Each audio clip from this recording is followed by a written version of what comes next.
have seen the travail which God have given to the sons of men to be exercised in it. He have made everything beautiful in his time. Also, he have set the world in their heart so that no man can find out the work that God maketh from the beginning to the end. I know that there is no good in them, but for a man to rejoice and to do good in his life, and also that every man should eat and drink and enjoy the good of all his labor. It is the gift of God. I know that whatsoever God doeth, it shall be forever. Nothing can be put to it, nor anything taken from it. And God doeth that men shall fear before him. That which hath been is now, and that which is to be have already been, and God requireth that which is past. And moreover I saw under the sun the place of judgment, that wickedness was there, and the place of righteousness, that iniquity was there.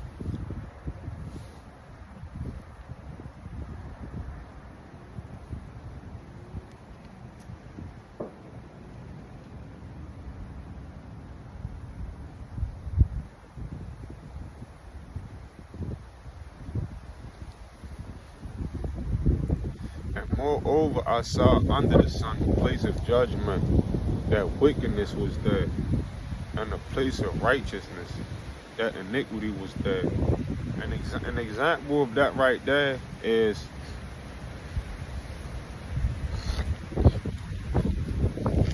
when Satan entered into the heart, when iniquity entered into the heart of Lucifer. You know, Lucifer was one of the most beautiful angels that God created. And in the book of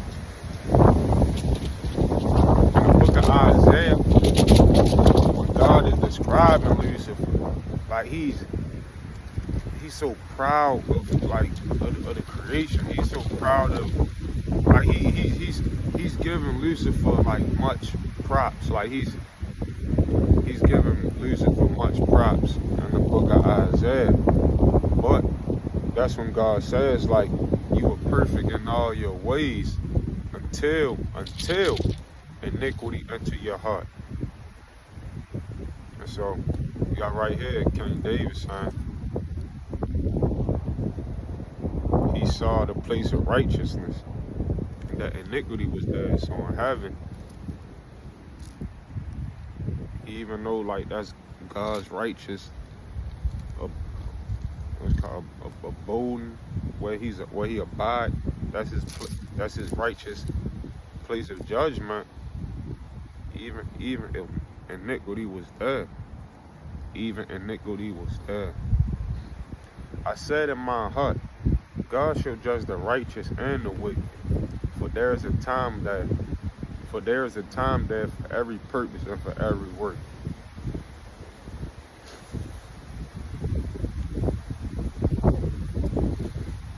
And so one thing I just want to speak on is like, when God come back to judge, like God coming back to separate the goats and the sheep. God not coming to separate the whites and the blacks and the yellows and the reds and the browns. God not separating color. God coming back to separate the goats and the sheep, the wicked and the righteous, the clean and the unclean, holy and the unholy. God not coming back to separate color.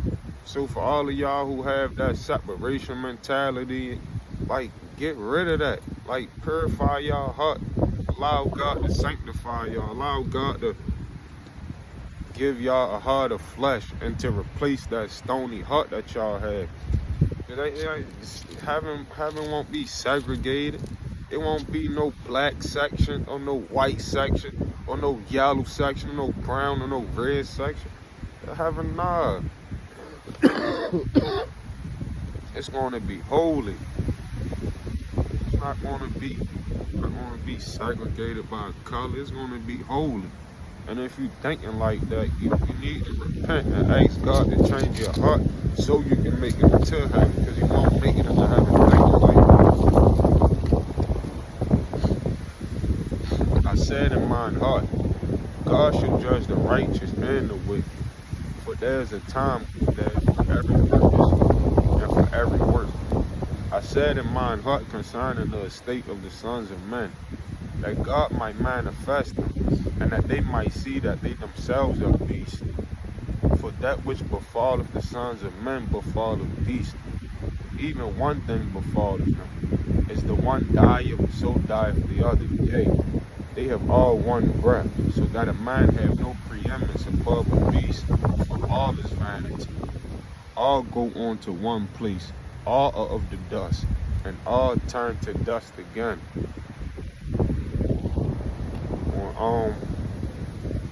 When Adam ate from the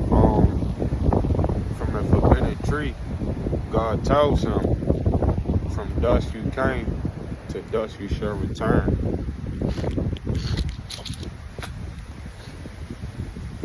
Who knoweth all go on to one place, all are of the dust, and all turn to dust again.